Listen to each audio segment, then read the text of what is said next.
তখনও বাক্কা শুধু বাকে মিমের দ্বারা পরিবর্তন করে মক্কা বানায় দিছে। বাক্কার বাকে কি লাগাই দিছে? মিম। নাম্বার 3, বাক্কা কেন বলা হয়? বাক্কা শব্দের অর্থ বাঁকা হওয়া। ওখানে গেলে সব মাস্তান বাঁকা হয় না।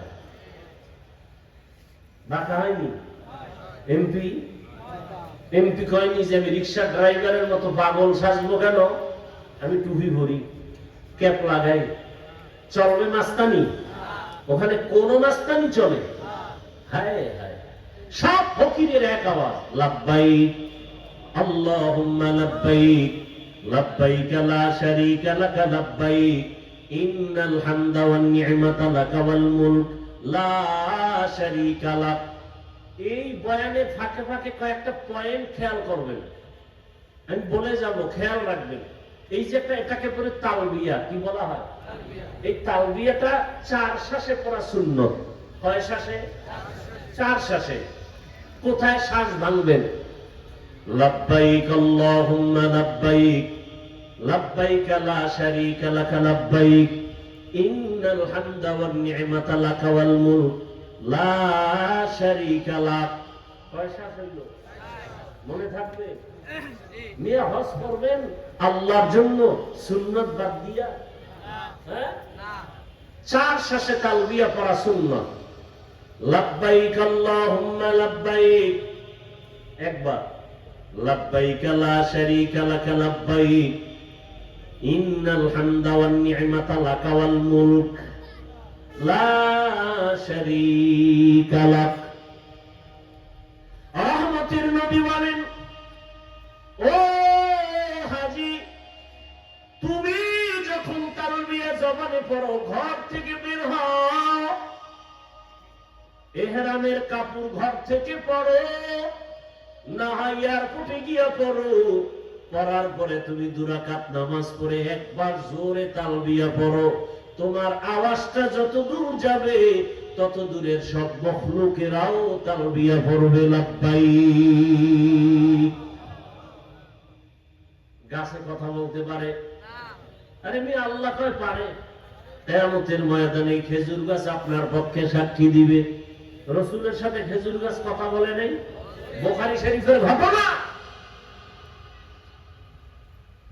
রাসূলের সাথে যদি খেজুর গাছ, মরা খেজুর গাছ কথা বলে, উস্তুনেহান নানা জাহাজ রে রাসূল নালামি জাদহম চুয়ার বাবু উকুল। মরা খেজুর গাছ রাসূলের সাথে কথা বলে। আবু জাহাল হাতের মুঠোয় পাথর নিয়ে বলে, আব্দুল্লাহর সন্তান বলো, আমার হাতের মুঠোয় কি? নবী বলেন, আমি জানি না। কেন জানো না? বলে, আমি গায়বের মালিক না। গায়বের মালিক কে? আল্লাহ। কুল লা ইয়ালামু মান ফিস সামাওয়াতি ওয়াল আরদিল গায়বা ইল্লাল্লাহ।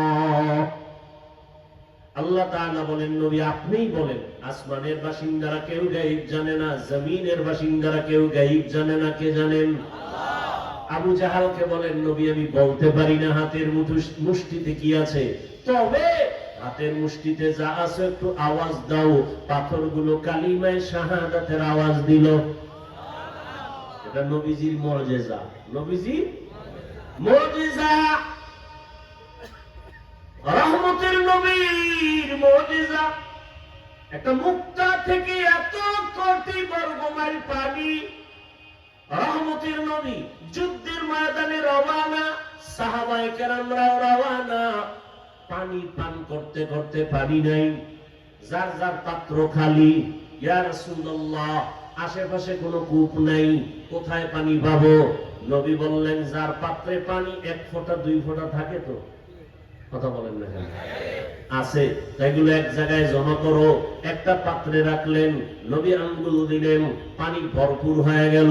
সবাই প্রাণ ভরে পানি অন্তর দিয়া দিল খুলে পানি পান করলেন। যার যার পাত্র বোঝাই করো। এটা কেমনে সম্ভব?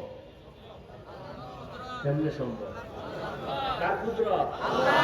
কাদের কুদরত দারি বরকত কামাল আনতা রব্বি আনতা হাসবি যুল জালাল তুহি কাদের জলিলুল্লাহ জাহাদার বহর হালে তুহি মেরা নিগাহদার।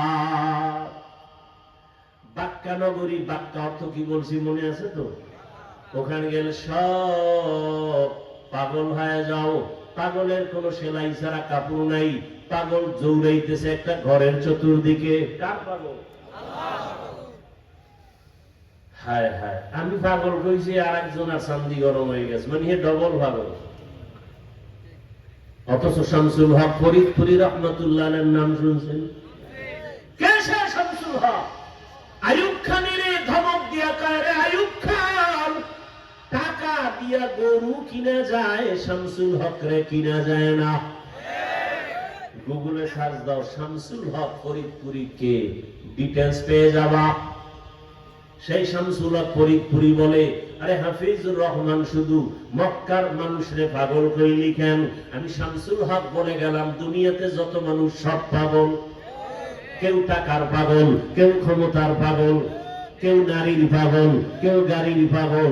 আর একদল টাকার পাগল না, গাড়ির পাগল না, নারীর পাগল না, ক্ষমতার পাগল না, এরা শুধু আমার আল্লাহ তাআলার আশিক পাগল। কেমন পাগলামি! সেলাইবিহীন জামা কাপড় বড় সাদা, ধনীও যেই কাপড়, গরিবেরও একই কাপড়, জুতা পরা যাবে না। কেমন পাগলামি! মাথায় টুপি রাখা যাবে না, গেঞ্জি রাখা যাবে না।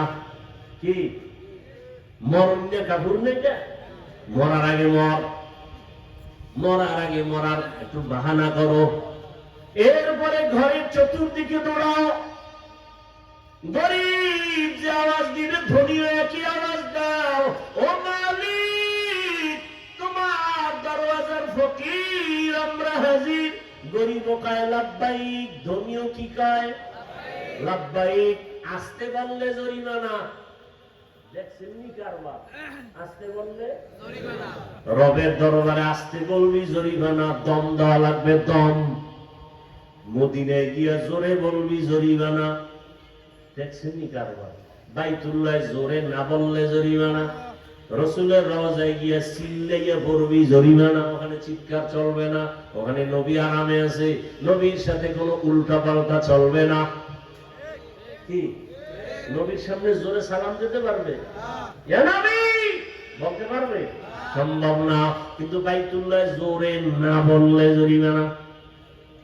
কোন আসতে বলা যাবে না, ভদ্রতার কোনো পরিচয় নেই। জোরে জোরে চিল্লাও, লাব্বাইক আল্লাহুম্মা লাব্বাইক। আবার সাহেবের মতো আঁকবেন হবে না, দৌড়াইতে হবে, রমল করা লাগবে, রমল।